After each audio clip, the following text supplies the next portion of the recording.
Accept your own and be yourself. You are now listening to the Lifelong Learning Defined podcast with your host, George Valenzuela. This is education coach George Valenzuela. Welcome to the Lifelong Learning Defined podcast, where I provide all educators, whether instructional leaders or teachers, tips on how to be their best both personally and professionally. Now let's get into it. We're here today with Dr. Anthony Mohammed.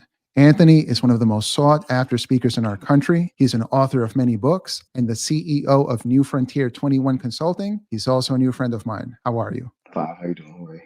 My pleasure to be here. I love that you excel in three major areas of your life. Number one, you put your family first. Two, you're very dedicated to speaking and educational consulting. And three, you're very passionate about the plight of young Black men. Before we dive into these topics, and even though you're very well known, please introduce yourself to our audience. My name is Anthony Mohammed. The best way that I describe myself, besides the things that I do, because I think it's the difference between who you are and what you do. Who I am is just a young man who grew up on the north side of Flint, Michigan. I'm most comfortable in that skin, but life exists outside of the north side of Flint, Michigan. So I spent 8 years as a middle school teacher.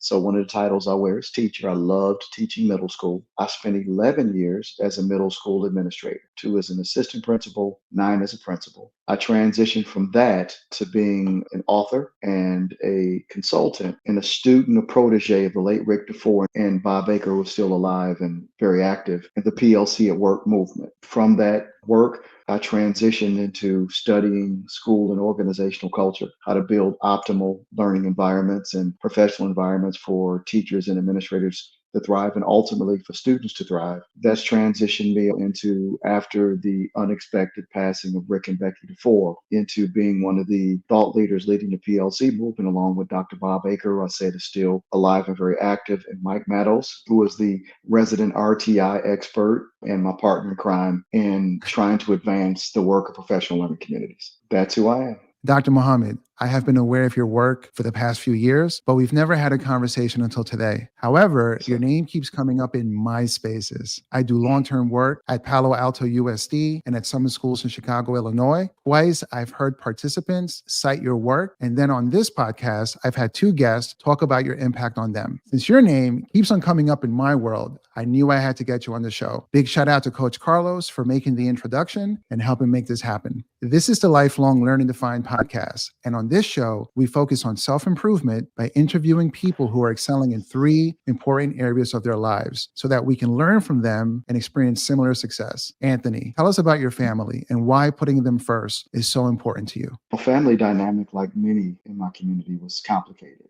My mother had me when she was relatively young. She was single. As an only child for 12 years, I saw my mother struggle through romantic relationships. So she finally did get married. I have a younger brother and sister from that dynamic. What was interesting, I'm more like their uncle than I am their brother because I'm so much older than them. When I was going to college, they were going to preschool. So I spent my formative years by myself, me and my mother, but that family grew as I got a little bit older. There was a level of independence that I developed, but also a little loneliness being an only child, that after I left my friends, I'd go back home and it was just kind of me and my mother. That kind of stoked my interest in being a father and having a family. I married my college sweetheart. We ended up having 4 beautiful children from that experience. That became my signature as a family man, is being a father, a head of household, etc. That experience didn't work out. We ended up divorcing, but we're really good friends now. And we co-parented our children while remaining amicable. I got married again and inherited 2 bonus children. So now I've gotten the opportunity to nurture and father 6 children as opposed to just my 4 biological. In the game of interpersonal relationships, I guess it's always something I'm evolving in as it pertains to being a father. Family, that's something I look forward, I really envision from a very young age. And it's really probably the most pleasurable thing I get a chance to do, is to nurture my own children into the growth and development of being the type of people that I want to see in the world. Not only are they really good adults and like really productive, I like them. and they're like really good people as adults. And my oldest is 32. They're not babies. They become good people. And I'm proud of the people that become. I like them. And we actually have fun together. There's two main takeaways there. First one, I completely relate to is being a family man, putting family first. I've been divorced. I know exactly what that entails and having a new wife and figuring things out. I Mhm, think for me, it's because it wasn't modeled for me as a youngster.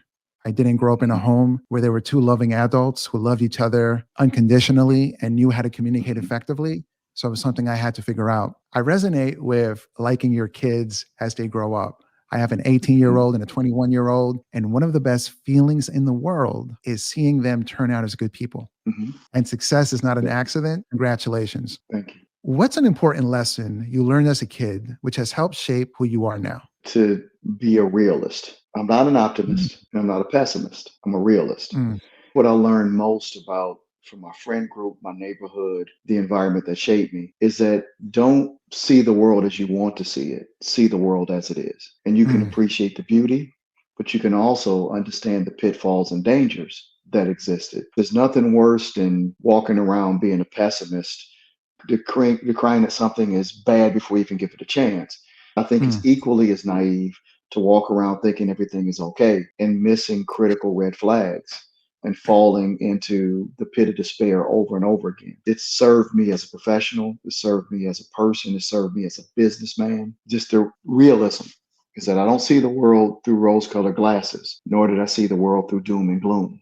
I try to see the world for what it really is. That is fantastic. One of the ways that I've learned the lesson is be a good person, but don't always be a nice guy. Not to everyone. Good and Person nice are different. is two different things. Yeah. And not just a defense mechanism, it's a survival mechanism. Mhm. Anthony, navigating relationships with family isn't always easy. What's your secret weapon? Before you can join yourself with another person, you have to be whole. Mm, Usually, when there are problems in a relationship, it's based upon some insecurity or some unfinished character flaw that you haven't really addressed yourself. The biggest breakthrough in my whole life was right around 28, 29. Things weren't going the way that I wanted. I had this very tough talk with myself that the biggest problem was me, mm, my habits, my pattern, my character. And unless I made a drastic shift in who I was, then I can't expect someone else to fix something they don't have access to. They don't have access to my thoughts or my character or my habits or my drive, my ambition, my compassion. Those are things I have to do. The key to having any successful relationship is number one, working on yourself. When you talk to folks about why the relationships didn't work, they provide a whole dissertation on what the other person didn't have or what they mm. didn't do. Ultimately, the only thing you could have controlled was you. When you have two very whole people that come together, that's a powerful union. If you have two broken people, you just took brokenness and you just multiplied it. Mm. Big Daddy Kane once said, there's no romance without finance. That can be applied to a bunch of different things. There's no romance if we're not right. Like you're saying, I see a lot of people, unfortunately, in their late 30s, early 40s, dating, but their money isn't right. Their Mm-hmm, spirit isn't right. Their other relationships are not right. I keep telling mm-hmm, my wife, tell your friends what they need to hear. Be honest with them. Tell them until you get yourself straight. Don't be out there dating people. Don't be inviting people into your personal life until you get those things straight. you're just contaminating it with your own Yeah. insecurities. As you're working on yourself, you still have to be optimistic that Mm, you're going to get better and learn to not be overly critical with yourself about your flaws, but to be honest. Honest, not in a way that you lament over what you don't have, but in a way that you become active and you become excited about the journey of getting better. From that moment, my life changed for the better. mm. I became more organized, more focused, more pragmatic, more committed, because these are things that I lacked before. And I was upset that I wasn't experiencing the type of success that I wanted. And I realized it took a significant shift in who I am and how I behaved. I love this information because the reason why I'm asking you this is because this is what people are talking about. Outside of workshops, outside of conferences, people are not approaching me and asking me, hey, George, can you tell me about that hot PLC, that SEL, project based learning? They're not asking these things. They're asking about how are you comfortable in life? How do your relationships work? Family. Those are the most important things. If you're watching this on YouTube or listening on Spotify or iTunes, please hit the subscribe button. Please hit the like button. and share this episode with your family, friends, and colleagues who are interested in self improvement through lifelong learning. And now for a word from one of our sponsors. Are technology issues slowing you down at your school? If that's the case, look no further than 5-Star Technologies Virtual Help Desk. Their team of experts are available to support you remotely, resolving up to 40% of common issues like password resets, device connectivity, and lots more.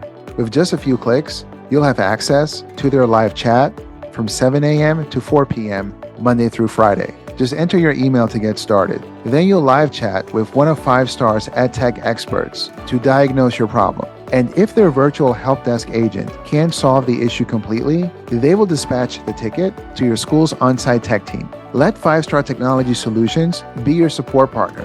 Experience their virtual help desk, which is affordable, efficient, and always there for you. Please contact them at 5startech.com/contact us. Once again, 5startech.com/contact us. And for your convenience, you'll find this link in the episode show notes. Now let's transition into educational coaching and consulting. You're a consultant with Solution Tree, and you also have your own company. How did you get into coaching educators? It happened organically. As I fell in love with the work of Rick DeFore and Bob Aker in the PLC process, I led a school that became one of the first model schools. At that time, we're talking about 2002, 2003, there was a real shortage. There was more demand than there was supply. So I was asked, would I mind sharing some of the strategies and insights that were so successful in my school with others? Rick DeFore and Becky and Bob Aker, they were like Gladys Knight, and we were like the Pips. So they were the headliners, and we just sang backup. Just like any super group, there's always some folks end up going solo. I just wanted to be a good supporter of their work. As the work started to grow, people would ask, could you come to my school? Could you speak at our conference? Could you come to our county office of education? That started to produce a little conflict with the work I had to do at the school level. I was always very mindful of my day job. And I always tell anybody that's interested in doing that, one, it's unethical to take away from a job that you contractually agreed to do. But number two, the more successful as you are in your moonlighting endeavor, haters will emerge. And I had both. So it reached a point where I knew I had to prepare people to succeed me when I left, because the work was that important. I was also knowing that the consulting piece was something I was interested in pursuing, because Rick DeFore put it to me like this. He said, you could stay at your school and you can impact 1,000 kids, or you can take what you've learned and you can impact hundreds of thousands, even millions. If you're saying you really want to create impact, that's a no-brainer. I stole away in 2007, left my assistant as my successor. And what I tell people who get into consulting and coaching is that you're doing it under somebody else's reputation. If you're not available and you're a really established author, your demand is greater than your supply, then you deputize people to walk when you can't walk, because you can't clone yourself. But what happens is you become a background singer forever, which is okay for some people. But if you want to authentically represent your own unique thoughts, then you need to publish. In 2009, I wrote Transforming School Culture, which introduced the world to my thinking. So now I can be a pip, but I can also have some solo albums and do both. Publishing is your gateway to others when you can't be there. I've had a chance to speak in all 6 inhabited continents. My books preceded me in all of them before I got there. If you can be successful in speaking, coaching, consulting, to really make your mark, at some point you have to publish. This year, I have a solo book coming out. We have the 4th edition of Learning by Doing coming out. My associates, like Carlos Johnson, are also contributing. I have 2 anthologies that are coming. So I have 4 books coming out this year. And that'll put me at about, I think, 12 or 13 after this year. So you have to be disciplined. You have to have something to say. You have to be gifted, or at least proficient at writing. Consulting, speaking, being a speaker, that's one avenue. Writing is really where you get your deep credibility. Everybody can't write. And those who are listening, a lot of people reach a point where they become ABDs, all the dissertation. They've done all their coursework, but they can't write the dissertation. If you really want to be deeply impactful in this space, then you got to write. You answered 2 questions in one. I was going to ask you about writing in a moment. One of the things I love to do is learn about the stories of folks that are very successful and look at the parallels in their journeys and my journey. And I'm seeing a lot of similarities here. Haters never stop. In 2024, now that you're established, now that you're solo, for my generation, You're Ice Cube outside of NWA. Once in a while, you Hmm. might get together with Dre and do Yeah, something, yeah. but you're Reunion solo. tour. Yeah. How are the haters at this level, and how do you navigate that? At this level, it doesn't really affect me. When you get thrust into the public sphere, there's a certain level of self actualization, especially in this era of social media and instant opinions. Honestly, I find it hilarious at this point because when you're authentic and you're in your own skin and you didn't have to give up who you are for success, then people can take you or they can leave you. And I've Mm, done nothing, honestly, in my career as an author and a consultant that I feel ashamed of, that I feel like I sold out to get other people's approval. If you didn't mm, make me, you can't break me. And honestly, mm. I never thought I'd have this level of success. I could stop today and be okay. It's all Dr. gravy at this point. It's all gravy. I never thought I'd write one book. If tomorrow everybody said, we hate Dr. Muhammad's books, they suck, I say, thank you for a great ride. Thank you. And I didn't think I'd get this far. I'd go on my deck, I'd barbecue, I'd kick my feet up and just say, thank you for a beautiful ride. I just don't think the ride is over. I have a lot of great things I like to get out, but I can't control how somebody else thinks or what they think of me. I want to be able to look in the mirror when I go to bed and say, I like that fella in the mirror. That's like a hater vaccine. And I find it hilarious because they don't know how many airports, how many red eyes I'd had to catch, how many days I spent with my door closed and writing, how many responses from my editor asking, what were you thinking when you wrote this? Could you think? You just can't be fragile and do this. How many places you go and people are giving you the stink face because of your last name? They don't even know you. Oh, yeah. So at this, yeah, at this point, if you're not immune, then you need to work on yourself. Haters don't even factor into my thought process. Now, honestly, actually, when I run into it now and then, I find it funny. Here's a big theme, y'all. In both of the responses, in talking about two separate things, Anthony's saying, work on yourself, be self actualized, know who you are. When you know who you are, no one can tell you who you are, and Mhm. you'll be immune to the hate and jealousy that's a part of this game. I think that the jealousy really comes because we're all connected and we're all a mirror to each other. And when someone looks in the mirror and they're seeing a reflection that's showing them that they're not where they want to be in life, if they're not self actualized themselves, it causes them a lot of pain and a lot of jealousy. And then that comes Mhm. out in their behavior. I think that's really a Yeah. big part of it. And you have to feel sorry for people like that, I think. Yes.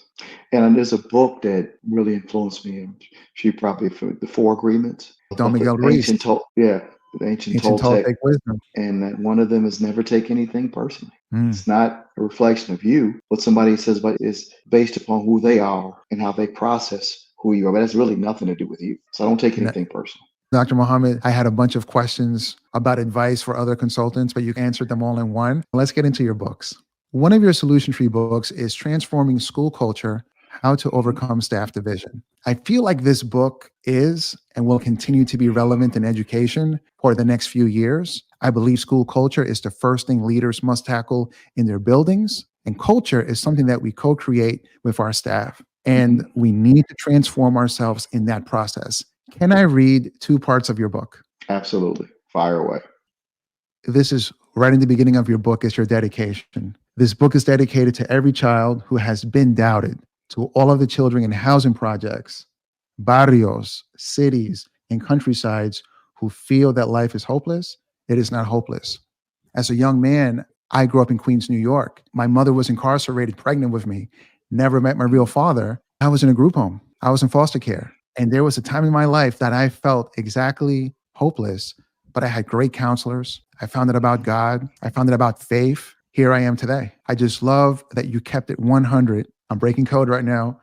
Some of our friends know what I'm saying. You put us at the forefront in the beginning of that book, but you also put other children in poverty and other children in struggle. Mhm. Thank you so much for doing that. Anything you want to say My about that? pleasure. Yes, human life is the greatest thing on this planet. It's really beyond criminal that any human being would go out of their way to oppress somebody else's potential, whether it's people in boardrooms who are thinking about dumping chemicals in certain people's drinking water, Mm, whether it's greedy pharmaceutical companies who are pushing opioids into poor communities, whether it's central bankers who are getting countries in debt so much so that they can't even take advantage of their natural resources and provide mm, a decent living conditions for their people who engage in human trafficking, the destruction of people's lives through enslaving them and making them commerce. I can go on and on and on. What is wrong with us? And mm, education provides an opportunity that, when it's done with pure intentions, to liberate the human spirit in a way that, one, you can stand up for yourself and who you are, but also cultivate your natural gifts and talents that you might add to humanity in a way that you can not just benefit yourself, but benefit others. How great would this world be if we could simply eliminate the concept of oppression and that we could appreciate the gifts and talents in others? When I drive past Skid Row when I'm in LA, I see human potential that was never realized. When mm. I see on the news people vilifying immigrants, trying to come and create a better life and othering them as if your life is more special than theirs, Mm. it just burns me up. If I can be a champion of human potential, human dignity, human liberty, then I'll do so. Because we're all going to pass through this place. I have a born date and I have an expiration date. I don't know what that expiration date is, but it's coming. Mm. Don't bury me a coward. Don't bury me somebody who's material, who is so concerned about having things or fame or fortune that I don't see derelicts and bums on the street. I see human lives that have been abused and they never Mm. got a chance to appreciate the beauty in themselves. People think they're hurting other people when they do this. You're not, you're hurting yourself. You're hurting your children and your grandchildren. Every person you oppress, you make it harder for yourself and the people that you love. Eckhart Tolle once said in A New Earth, whatever the oppressor Hmm. does to others, they essentially do to themselves. Hmm. What comes up must Yeah, come so down. absolutely. Absolutely. In my new book, The Way Forward, Rick DeFore told me that as I attempt to continue his legacy, is that don't play around in the gray. Tell it like it is. There's too Mm. many people in this cancel culture kind of environment. They're more afraid about customers and followers and book sales. Talk to the heart of people. And I think Mm. every human being, when you take away a lot of the impact of the evil of this environment, they want to be fulfilled and they want to see other people fulfilled. And we just don't say it enough that people of goodwill aren't as vocal and as assertive as people who are bigoted and oppressive in their mentality. Mm. Nothing I could say to that. I want to get into the second reading as well. There's a section that I found extremely interesting because it applies to many of the spaces that I get to visit. Formal versus informal culture. The informal organization consists of all covert alliances that develop as a result of interaction in the formal organization. These alliances are not officially sanctioned, and their members create their goals, so they are only governed by those who participate. They have no formal rules. And informal alliances' goals are generally not in alignment, are not with those of the formal organization, which often makes the informal organization a threat to the formal organization's productivity and longevity. Mm. Mhm. Fundamentalists work very effectively in the informal organization. Dr. Mohammed, I've read your book, so I know who the fundamentalists are, but for the audience, please break that down, brother. Okay. Willard Waller, back in 1931, wrote a book called The Sociology of Teaching, where he called the ideological disagreements in the system a war. He said there were two sides of this war, and he called them the traditionalists and the innovators. Within school culture, there's always this tug of war between keeping things the same or the promise of change, but change has a price, which is discomfort. So a fundamentalist is someone who has a stronger affinity and commitment to the benefits of how things are, as opposed to the promise of what it could be. So change in essence becomes a threat. We see it throughout our greater society. When women were fighting for the right to vote, there were men who were very comfortable with the privilege of political autonomy. When there Mm. was a battle for racial integration in the Jim Crow South, there were people who benefited from the racial segregation and the privilege that brought. Think about education. There are people who are comfortable with exercising total authority over student conduct and behavior. You misbehave, I write you up, I eliminate you from my environment for a period of time. Where restorative justice, which gets at the heart of what's causing the behavior, in a way that the student becomes self reflective and self analytical, that may be a little bit more work, requires some more patience, is better for the student and in the long run, better for the organization. So people who are enamored with the status quo become enemies of anything that threatens that privilege, even to the detriment of the advancement of the system. What's interesting in 2024 is we have studied good practice enough. We have a good idea about which practices are more promising than others. The hardest part is getting people to embrace that and the inconvenience of change that comes along with it. So when the need to stay the same, which serves the adult agenda, becomes greater than the need to change, which would serve the student agenda, then a war emerges. What Waller found was back in 1931 is that the traditionalists, who I call fundamentalists in my book, tend to be more engaged, more vitriolic, more conniving, and strategic than believers who tend to be like sheep, who think that everybody thinks the way they do, that everyone is student centered, that everybody is willing to sacrifice. Of course, I change my assessment practices if it's better for kids. Wouldn't everybody? So that naivete undermines them strategically. And one of the ways that fundamentalists are very adept strategically is that they manipulate the informal part of the culture, the parking Mm. lot, the teacher's lounge, where you're not curtailed by certain rules of engagement. You can say what you want the way you want. You don't even have to be fact checked. You can engage in slander. You Yeah. can engage in innuendo in a way that confuses an individual or undermines their vigor for their engagement in changing the system for the benefit of kids. I think all my work did was expand what other researchers had saw before me in a way that's more vivid and more critical to a 2024 context. Mm. I think folks like that are really self centered at the end of the day. Self centered. And there's different levels to that. I'm sorry, go I, ahead. I think that often they're not aware of the Yeah. impact of their behavior. There are four drivers of curiosity neurologically. And one of those four drivers is scandal or controversy. That's why Mm. we're attracted to TMZ. That's why we're attracted to the real housewives of every city in America. The brain gravitates towards that. I don't think a lot of people who are engaged in that are really people of bad will or character. They get caught up. If Yeah. your culture leans towards that, then you get socialized in it and it perpetuates itself. What I tried to do with the book was make people aware of how that behavior is antithetical to what you say you're trying to do professionally and morally, and leave them in a valley of decision that if you know better, now you are obligated to do better. Dr. Mohammed, there is someone reading or looking at your book and they want to also be an author. What advice would you give them? To be a good writer, you have to be a good reader. There are people who've written millions of books before you even born. So Rick DeFore told me, go read people who are writing in areas that you're interested in. Mm. Because there's nothing worse than writing a book that's already been written. You might think your ideas are unique, but they might have been written about before. And think about how can your work be a contribution or an addition to scholarship that has already been established.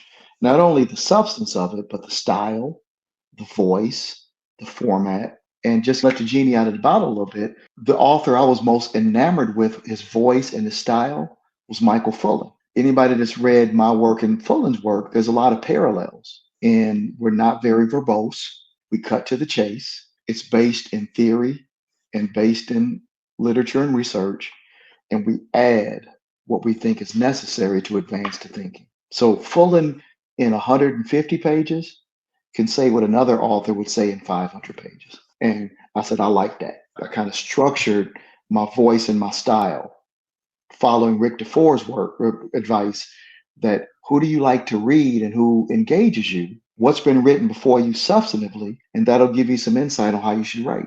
I am very passionate to writing articles, writing books. One of the things you said that really resonated that I've worked on is being brief, succinct, and I have a little framework, a little bit of Hmm. research after explaining what the problem is, my personal insight, what I think about it, what I've done about it, and then 3, 4 practical steps that anyone can pick up, like a chapter 4 in a dissertation. I have to credit Marva Hinton. She's an editor over at Edutopia. When I started writing with her about 3 years ago, I sucked.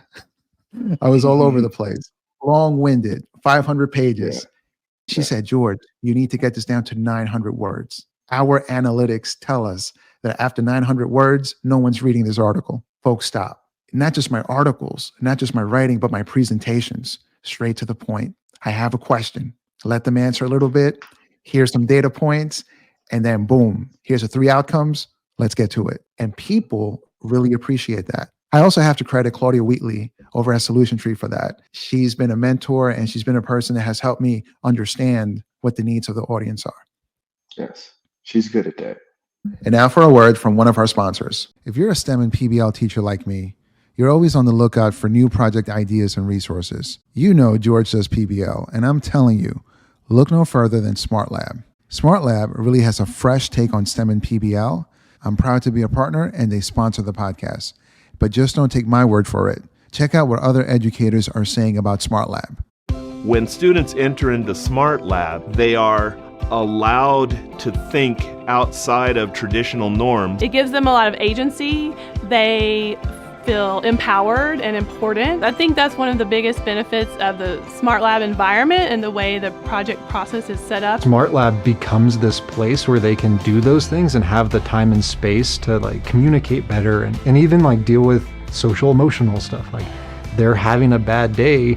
A Smart Lab's a place where we can change the pace of what they're learning to match their mental needs for the day. And that comes back tenfold later on when they want to be there and they want to learn and they want to do stuff and they feel safe and they feel like they can get the things they need. That's one of the big benefits of being in more of a collaborative environment is it makes you have to work. It makes you have to be accountable.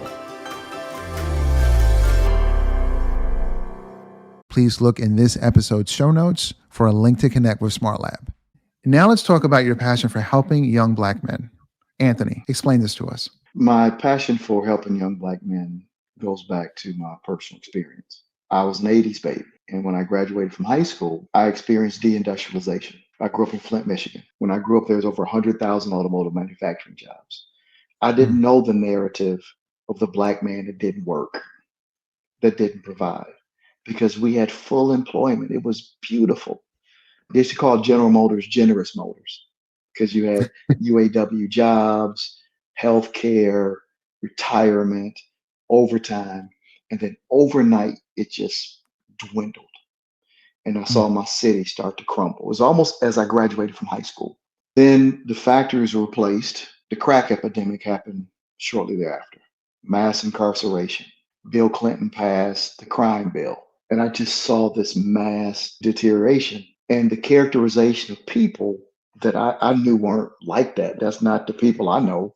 This whole mass demonization of African American males. I started teaching in 1990 as my outlet for activism. If I can catch these young men early, drop some wisdom on them, provide a good example, push them in a different direction, that would be the best service that I could give to my community and to honor the legacy in which I can. I grew up around so many strong Black men, from teachers to principals to my next door neighbor, my godfather, my coaches, and to all of a sudden see boys in the hood, menace to society, gangster rap, the war on drugs, mass incarceration. I wasn't going to be a part of that chorus that piled on. I just knew that if people who cared and knew better didn't start to become active, this could be genocide. Dr. Muhammad, growing up in New York in the hood, it was African American or Hispanic. My culture is hip hop. And I didn't live through the part that you're discussing. But when I look back and I look at my history, I look at our history, our country's history, I realize that we're living someone else's story, his story, and not the right one. What would you tell young teachers, African American, non-African American, that have to work with young Black men? What would you tell us that we need to do and say and convey to them? I heard Pedro Noguera say one time that black boys tend to feel loathed before they feel loved. Mm. Just from their socialization, from television to generational curses and things that we say within our own family structure, the community, popular culture. Now you add social media to that. They walk into the door in kindergarten with scars already. They're not even affected emotionally when school mirrors their experience before they get there. What they do is they dig in because they're trying to preserve some level of dignity. Love them before you loathe them. Expect more Wow. of them than they expect of themselves. John Hattie has published for years that collective teacher efficacy has a very strong impact on student development and success.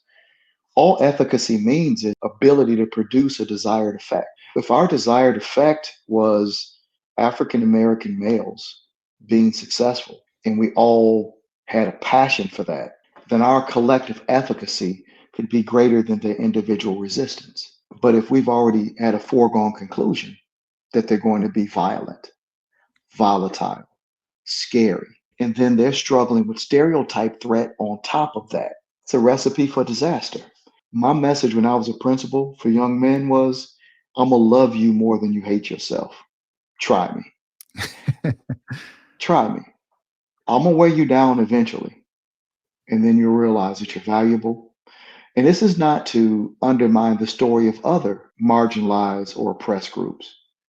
I empathize with the plight of young Latino men.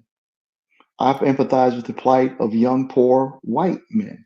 I mentioned earlier the opioid epidemic. I identify with any group outside of their own will have been placed in a position that they didn't produce for themselves. I think we have an obligation as a society to right that wrong. The one that's closest to me was the plight of young African American or Black men. As I'm listening to you and the way my brain works, I go back to other things you said and they connect with what you said just now. You said that the research is already there. We Mhm, already know what to do.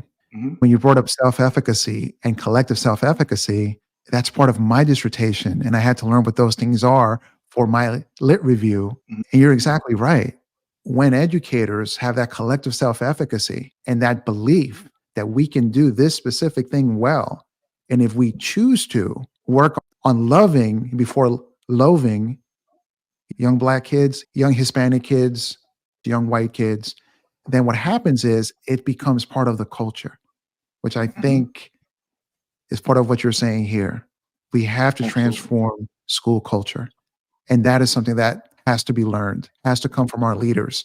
I'd hoped it'd come from our leaders, but the evidence hasn't been trending in that direction. When I go to a conference and I see everyone come together, it gives you so much hope. But when you go to schools, it's not always coming from the leaders. And that's why we can't get to that collective self-efficacy. It is definitely an accelerant when the leader leads. It's the most optimal kind of situation. A fixation with test scores and Mm. hubris and the contamination of the isms in our profession. No Child Left Behind and test based accountability has nothing to do with school quality. The AERA called it in 2019 a new form of Jim Crow. You can't say colored and white in 2024, but you can say an A school, an F school, an exemplary school, failing school. These are dog whistles. And these trinkets of so called success are connected to community pride, housing values, racial homogeneity of communities. Leaders, in many cases, become these really pathetic middle managers who are an extension of the will of an agenda that is antithetical to the purpose of public schooling. Public schooling is supposed to be the great equalizer, but yet our goal becomes to get better test scores than our neighbors, to say that our district is better than the district next to us. Progressive countries like Singapore, like Finland, their goal is every school in their community is quality. And that we're only as good as the school in our system that needs the most support. So it's no surprise that we have this polarization among American schools. It's because we're caught up in this hypocrisy where we say we have an egalitarian idealism, but we want to live this fallacy of meritocracy. You can't have both. So until leaders are willing to put the moral imperative over employment security, we'll still keep talking out of both sides of our mouth. If you're watching this on YouTube or listening on Spotify or iTunes, please hit the subscribe button. Please hit the like button and share this episode with your family, friends, and colleagues who are interested in self improvement through lifelong learning. We are now winding down with Anthony, and we're going to get into the quick fire question round of the podcast. Anthony, what are your top 3 ed tech tools? I love academia.edu, which is a great tool for quick access to empirical research. I love that. When writing, EndNote is my best friend. I love EndNote. I have probably 15,000 citations and references that I can access very easily in APA format. And from a social media standpoint, I probably use Facebook a little bit more than X, and I still don't understand Instagram. Anthony, what is your favorite education book other than yours and why? Learning by Doing, for the Handbook for Professional Learning Communities. It's the best connection of research, theory, and practice and practicality, which is in its 3rd edition. It just reached 1 million copies in circulation. I had a pleasure to be a part of making the 4th edition, which will be out in May. Anthony, what is your favorite education conference and why? The PLC Institutes. That's where I learned my love for the professional learning community concept. It's informative, it's invigorating. It's like an educational revival with a lot of tools that you leave with at the end. Anthony, what are 3 things people need to do every day? I would say do something physically to maintain your physical fitness because you only got one body and one life. Read something from your profession. I'd say 15 to 30 minutes a day, whether it's an article or a chapter. Finally, do something spiritual, whether it's meditation or prayer, something to keep your non-physical being healthy. What is the best piece of advice you've ever received, and how did that influence your life? Accept your own and be yourself. It made me comfortable in my own skin, and it made me unapologetic for who I am, where I come from, and where I'm going. Anthony, I picked 3 things I love and respect about you. And just to recap for the audience, you put family first, you're a great education speaker and consultant, and you're very passionate about helping young Black men. Is there anything we didn't cover that you want people watching or listening to know about you?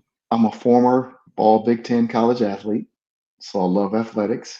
I love everything Michigan State, Spartan grad, go green, go white. I was one of the few people in the state that wasn't really happy to see University of Michigan win a national championship. That's our rival, but I'm not a hater, and I recognize excellence. So congratulations to Jim Harbaugh and the University of Michigan Wolverines football team, but our time is coming. Go green, go white. This is the part of the show where I give you your flowers. I don't believe in waiting until someone is gone to tell them how I feel about them. Dr. Muhammad, you have impacted me and so many others in the way that you deliver your work and your presentations in particular. Young brothers from my generation of educational consultants are watching you and learning from you. I myself have spent some time in the mirror looking just like this and rehearsing how I deliver my speeches and my presentations and my research based on what I've seen you do. You have impacted me and others in such a big way, and I just want you to know that. You are making a big impact, not just in your community, not just in the world, but in academic research and how PLCs in the future, how that movement after you're gone will continue growing. I just want to say thank you for your work. Thank you for being here today. And I hope moving forward, we can work on a friendship. Thank you. Absolutely. Thank you. I'm honored and blessed by your words, and thank you for what you do and the legacy that you're advancing, and the fact that you told me about your upbringing and where you are now. I'm sure you're great and you're a great person. Everyone who grew up in your circumstance has the same potential you have, but it's going to take people like us to bring it out of them. Let's put this in the universe. How can people all over the world, which they're already calling you, but how can they continue to contact you to speak at their conference or their event? You can reach my website is www.newfrontier21.com. You can contact Solution Tree, my publisher and my partner in professional development. You can contact me on X at New Frontier 21. and on Facebook under Dr. Anthony Muhammad. That's it for this episode. Until next time, this is the Lifelong Learning Defined podcast. Thank you for listening to the Lifelong Learning Defined podcast with George Valenzuela.